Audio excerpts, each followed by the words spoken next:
Scotland has become the first country in the world to bring in a minimum unit pricing for alcohol. Retailers must now ensure a unit of alcohol is not priced below 50p in a government bid to reduce the high number of alcohol-related deaths. It means a bottle of wine can be sold for just under £5 and 4 cans of 9% lager will cost just under £8. The Scottish Government claims it will save around 400 lives over the next 5 years. Let's talk to Josh Connolly. He had his own struggles with alcohol after his dad died from alcoholism when Josh was a child. Also with us, ex-footballer Christian Roberts, who is a recovering alcoholic. Thank you both for talking to us. Good morning. Morning.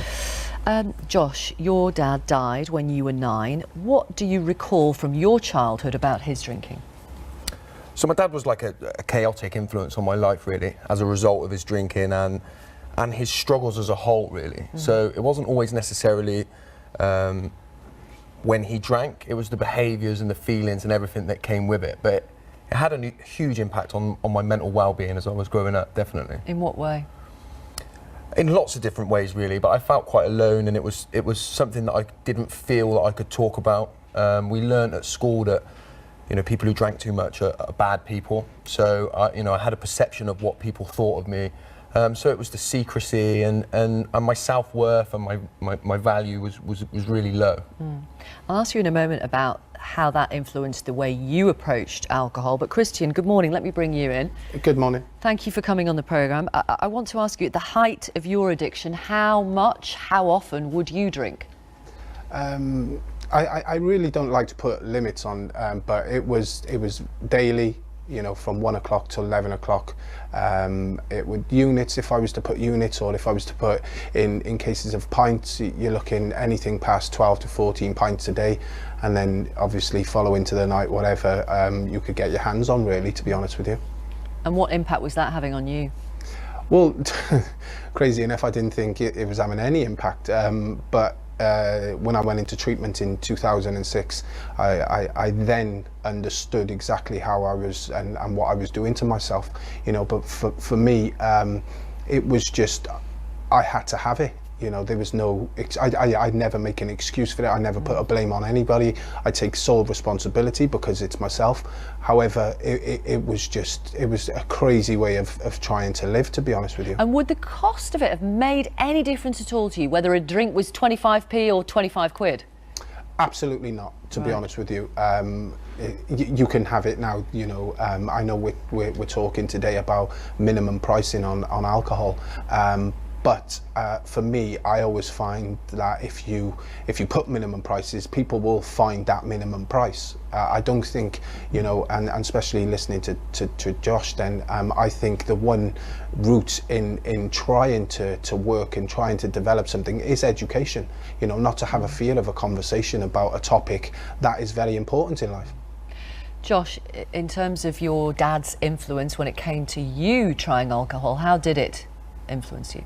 Well, like I say, like my self-worth was so low. I was naturally drawn to the escape that alcohol offered me, yeah. Really? And so, you know, I became obsessive about it very, very quickly. And a bit like Christian says, there was no real education around the difficult conversations at school. You know, nobody spoke about the reasons why someone like me would want to escape. And I was the same, you know. I don't think minimum pricing would have affected me at all in the way that I drank. But I do think that we need like some kind of cultural shift, and it does need to start somewhere in the way that. And that cultural shift will be what? Because maybe this is the start of it in Scotland with this minimum pricing. Yeah, and I can see that being the beginning of it, because I do believe that, you know, we have an unhealthy relationship with alcohol as a society as a whole. When you look at someone like me and the way that I drank, I don't think it would have had an influence on me. But with better education and a start to look at things in a new way, then I do think that, you know, we can begin to have the shift of the way we look at it and bring it out into the open, bring the difficult conversations into the open, so that everyone's talking about things a little bit more openly than it being so closed and secret. But you see, you said we have we have an unhealthy relationship with alcohol. Christian, not everybody does, and so they resent this minimum pricing because they think they are being punished when they drink sensibly. Absolutely, but if you you know, truly honest about things. Whatever you do in society, you're never going to get 100% agreeing with one thing. You know, there are going to be, you know, a difference of opinion. However, just like you said, you know, there has to be a start of shift of better, and something like, you know, minimum pricing is only the start. You know, okay. It's not gonna develop overnight. It's not gonna cure overnight. But however, you know, to walk 1,000 miles, you've got to take one step, and one step, and I really think that is the way forward. You know, introducing, you know, academically year 8, year 9, year 10, where there's not this big fear of talking about a topic that is so important in society. Okay, I'm going to bring in Alison. She is Alison Douglas, Chief Executive of Alcohol Focus Scotland. We would have spoken to her from the beginning, but we had a few technical issues. But Alison, good morning. You have been campaigning for this for over 10 years. What difference do you say it will make?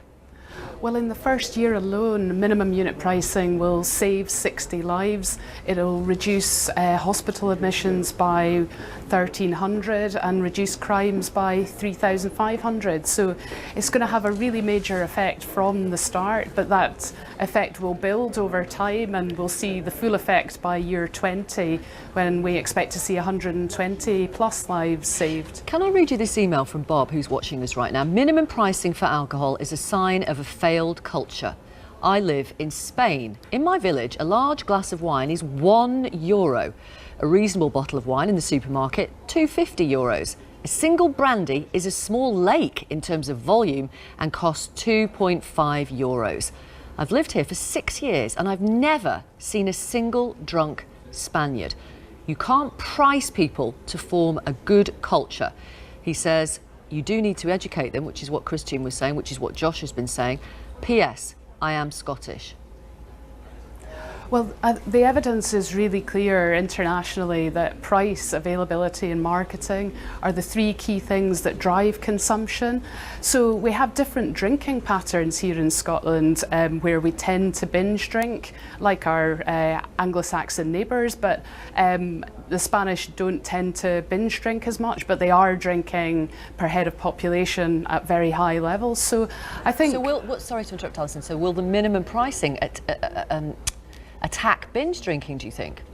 So minimum pricing has an effect on how much people are drinking. It won't stop people drinking, but it will encourage them to cut down. So it's estimated that harmful and hazardous drinkers, who are the real target of this policy, will reduce their alcohol consumption by on average 7%. Now that's enough to save hundreds of lives and to reduce the impact on thousands more people. And briefly, yes or no, because we're running out of time, lessons for year 8s and year 9s, not lessons, you know, but conversations around this subject?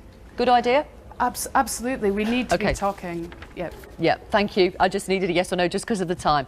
Thank you so much, Alison. Alison Douglas, Christian Roberts, Josh Connolly, thank you. If you watch